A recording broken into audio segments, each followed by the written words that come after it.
Kinondena ni Dominic Roque ang mga aniyay mapanirang pahayag ng entertainment vlogger na si Christy Fermin. Hindi daw totoo ang mga malisyosong pasaring na nagdikit pa sa dalawang politiko. Di po ako nagsalita.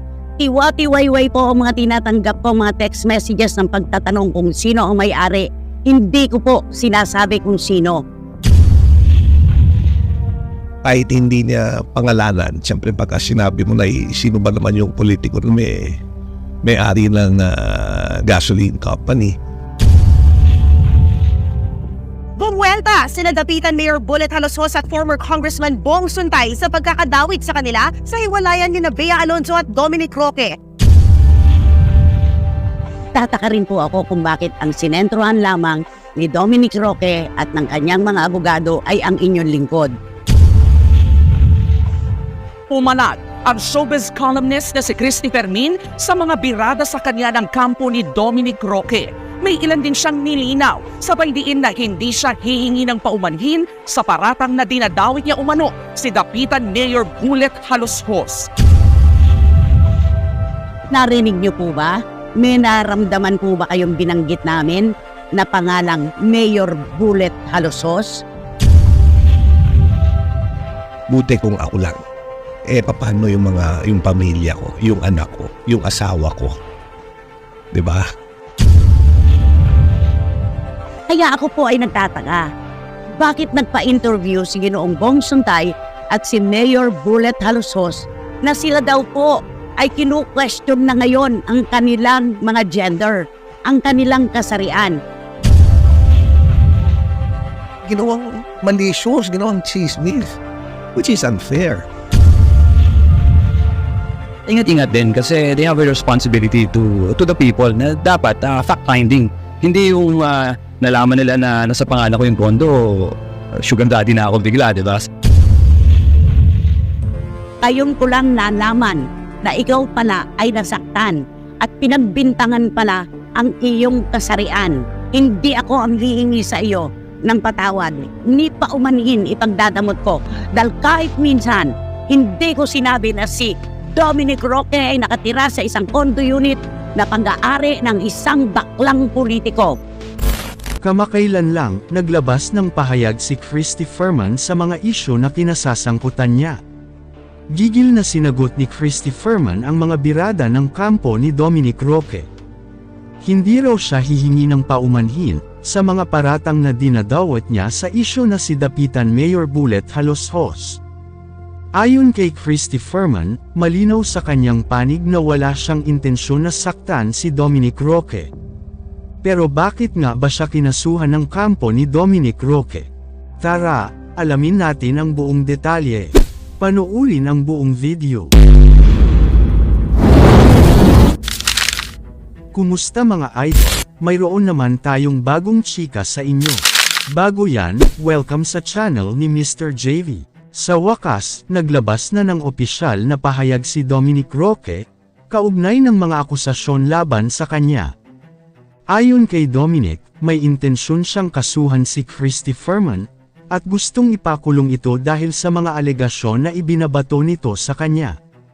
Sa official statement na ipinadaan niya sa Fernandez and Singson Law Office, mariing kinundena ni Dominic ang mga alegasyon laban sa kanya. Gusto ko lang linawin na wala akong benefactor na bakla o kahit sino man. Hindi totoo na may binigay sa akin na mamahaling kondominium si Mayor Bullet Halosos. Kaibigan lang po namin si Mayor, at inuupahan ko ang kondo na yun, saad ni Dominic.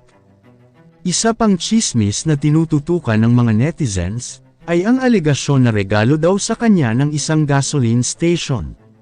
Pero, ayon kay Dominic, walang katotohanan ito.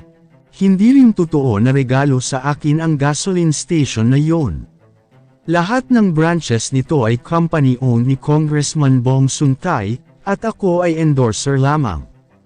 Ganun pa man, iniharap ni Dominic ang isyu ng hindi pagkakasundo sa prenuptial agreement, na nagiging dahilan daw ng hiwalayan nila ni Bea Alonzo.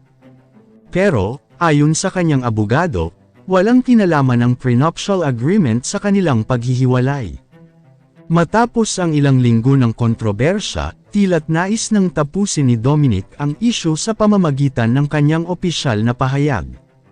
Samantala, ang showbiz columnist na si Christy Ferman ay hindi nagpapatinag, at patuloy na nagbibigay ng kanyang opinyon tungkol sa kaso. Dahil dyan nagsalita na si Dominic, na masyado nang pinipersonal ni Christy Ferman ang buhay ng mga artista. Sa huli, ipinahayag ni Dominic ang kanyang determinasyon na panagutin ang mga taong nagpapakalat ng mga pekeng balita laban sa kanya. Ganun pa man, nag-public apology si Dominic Roque kay Mayor Bullet at sa kanyang pamilya. Humingi rin ng paumanhin si Dominic sa dating Congressman Bong Suntay at sa pamilya nito. Naapektuhan ang integridad at dangal ng dating kongresista dahil sa mga paratang na nagdududa sa kanyang sexuality. Pagdidiin ni Bong Suntay, wala raw gasoline station na pag-aari si Dominic. Nagkaroon din ng isyu dahil sa pagkuha kay Dominic bilang brand ambassador, na kontradikta ng ilang nagdududa sa kanyang sexualidad. Naging target din ng malicious chismis ang pagtulong ni Bong Suntay kay Dominic.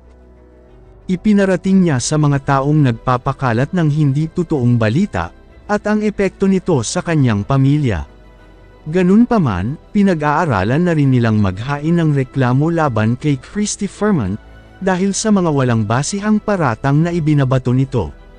Alam daw ni Dominic na bilang isang celebrity, bukas ang kanyang buhay sa publiko. Ngunit, lumagpas daw ng hangganan ng protected free speech si Christy Ferman, at sinadyang magdulot ng pinsala sa integridad at dangal ng apektadong mga individual. Kayo mga idol, ano ang masasabi nyo sa chika topic natin ngayon? At syempre bago tayo magtapos sa ating video, ay inaanyayahan ko kayo na mag-like sa ating Facebook at mag-subscribe na rin sa YouTube, dahil malaking tulong na ito sa pag-grow ng aking channel, upang mas lalo pa ako na magsipag sa pag-upload ng mga videos na kagaya nito. Hindi naman ako nagmamakaawa sa inyo mga idol, pero sana maawa na kayo. Hanggang dito na lang ang ating video, maraming salamat sa inyong pagtambay, bye-bye!